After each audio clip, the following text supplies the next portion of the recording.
Hi అండి, welcome to my channel healthy cooking passion. ఈరోజు నేను చపాతీ ఎగ్ నూడిల్స్ చేయబోతున్నాను. అంటే చపాతీతో నూడిల్స్లాగా కట్ చేసి ఎగ్ వేసి చేయబోతున్నాను. అట్లాగే ఎక్కువ వెజిటేబుల్స్ వేస్తున్నాను. ఇప్పుడు ఒక కడాయిలో కొంచెం ఆయిల్ తీసుకోవాలి. ఆయిల్ తీసుకొని ఒక 4 ఎగ్స్ అలా 4-5 ఎగ్స్ మొత్తం అందులో బీట్ చేసి ఒక గిన్నెలో వేసి మంచిగా చిన్న చిన్న ముక్కలుగా అయ్యేలాగా ఫ్రై చేసుకోవాలి. మనకి ఇష్టమైతే పెద్దగా అలాగే ఉంచుకోవచ్చు, చిన్న చిన్నగా అయితేనే బాగుంటాయి. ఇలా తీసేసుకోవాలి. మంచిగా ఫ్రై చేశాకనే తీయాలి, లేకపోతే స్మెల్ వస్తుంది, నీచు వాసన వస్తుంది. తర్వాత మళ్ళీ అదే కడాయిలో మంచిగా ఆయిల్ వేసుకోవాలి. ఇలాంటి బాండీస్లో వేస్తే ఇంకా బాగా వస్తుంది టేస్ట్. ఇట్లా నూడిల్స్ అయినా మ్యాగీ అయినా మంచూరియా ఏవి చేసినా ఎక్కువ ఇందులోనే చేస్తాను నేను అలాంటివి. ఇప్పుడు వెజిటేబుల్స్ యాడ్ చేస్తున్నాను. సరిపడా ఆయిల్ వేసుకొని క్యాబేజీ పొడుగ్గా కట్ చేసుకోవాలి. క్యారెట్ కూడా అలాగే. ఆనియన్స్ కొంచెమే ఆనియన్స్ వేసాను, క్యాబేజీ ఎక్కువ వేసాను కాబట్టి మంచిగా ఫ్రై చేసుకోవాలి. క్యాప్సికమ్ ఉన్న వాళ్ళు క్యాప్సికమ్ కూడా వేసుకోండి. ఇలా మంచిగా ఒకసారి అంతా ఆయిల్లో కలిపేసుకోవాలి. వెజిటేబుల్స్ వేయకుండా ఓన్లీ ఆనియన్స్ టమాటో వేసి చేస్తారు, టేస్ట్ బాగుంటుంది. అలాగే కాకపోతే వెజిటేబుల్స్ పిల్లలు తినాలి కాబట్టి ఇలా ఎగ్ నూడిల్స్ ఇలాంటి వాటిలో ఎక్కువ ఇష్టంగా తింటారు కాబట్టి అట్లా ఎక్కువ వెజిటేబుల్స్ ఇలా యాడ్ చేసి ఇలాంటివి చేసి పెడతాను నేను. అందులోనే స్వీట్ కార్న్ వేసాను, అలాగే పచ్చి బఠానీ అవి కూడా వేసాను. మీకు ఇష్టమైతే వేసుకోండి, ఇవి బాగుంటుంది వేసుకుంటే. అన్నీ వేసేసుకొని మంచిగా ఒకసారి అన్నీ కలిసేలాగా కలిపేసుకోండి. ఇలా కలర్ఫుల్గా వెజిటేబుల్స్ తింటే కూడా మంచిది, ఇలా చూడడానికి కూడా బాగుంటుంది. ఇలా మంచిగా వెజిటేబుల్స్ అన్నీ కలిపేసుకొని ఒకసారి అందులోని మనం కొంచెం టమాటో వేస్తున్నాను, అలాగే పచ్చిమిర్చి, కొత్తిమీర కూడా కట్ చేసింది వేసాను.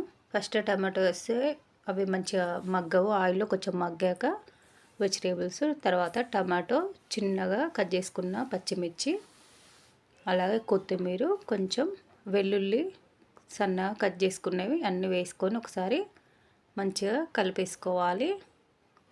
చూడండి, నేను చపాతీ చూపించలేదు, లెంతీగా అవుతుంది. చపాతీలాగా చేసుకోండి. నార్మల్ గోధుమ పిండి కొంచెం సాల్ట్ వేసి కలుపుకొని, ఆయిల్ ఏమి వేయలేదు, డైరెక్ట్ నార్మల్గా మడతలాగా కాకుండా నార్మల్గా చపాతీలాగా చేసేసుకొని ఇలా కట్ చేసుకోవాలి. మంచిగా సన్నగా కట్ చేసుకోవాలి.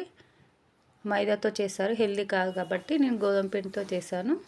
అలా కట్ చేసి అన్నీ పెట్టుకోవాలి, మనకి ఎన్ని కావాలో అన్నీ. ఇప్పుడు నేను ఈ వెజిటేబుల్స్కి 5 ఎగ్స్ వేసాను. 5 ఎగ్స్కి నేను ఒక 5 చపాతీస్ వేసాను.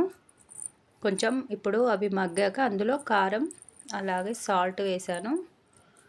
మనకు స్పైసీకి తగ్గట్టు వేసుకోండి. చిల్లీ పౌడర్, ఆల్రెడీ పచ్చిమిర్చి వేసాం కాబట్టి చూసి వేసుకోండి. పచ్చిమిర్చి స్పైసీగా ఉంటే ఇది కొంచెం తగ్గించుకోండి. అలా ధనియా పొడి వేసాను.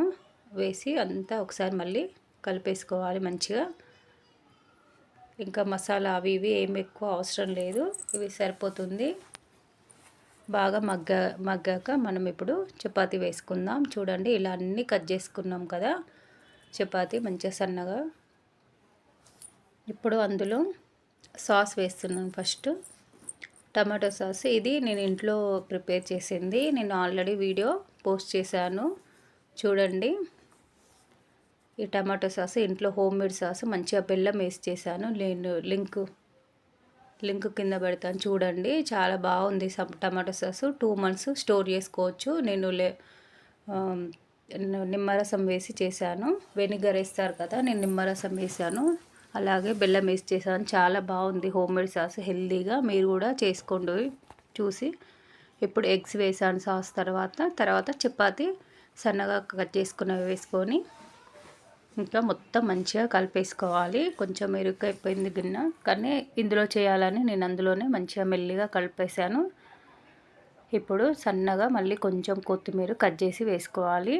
మంచిగా tasty egg chapati noodles ready అయిపోతుంది. సూపర్గా ఉంటుంది టేస్ట్. వెజిటేబుల్స్ యాడ్ చేసాం కాబట్టి ఆయిల్ కూడా మరీ ఎక్కువ ఏమి వేయలేదు. అన్ని వెజిటేబుల్స్కి కొంచెమే వేసాను, మరీ ఎక్కువ వేయలేదు. చూడండి మంచిగా రెడీ అయిపోయింది. చాలా యమ్మీగా టేస్టీగా ఉంది. మీరు కూడా ట్రై చేయండి. లైక్ చేయండి.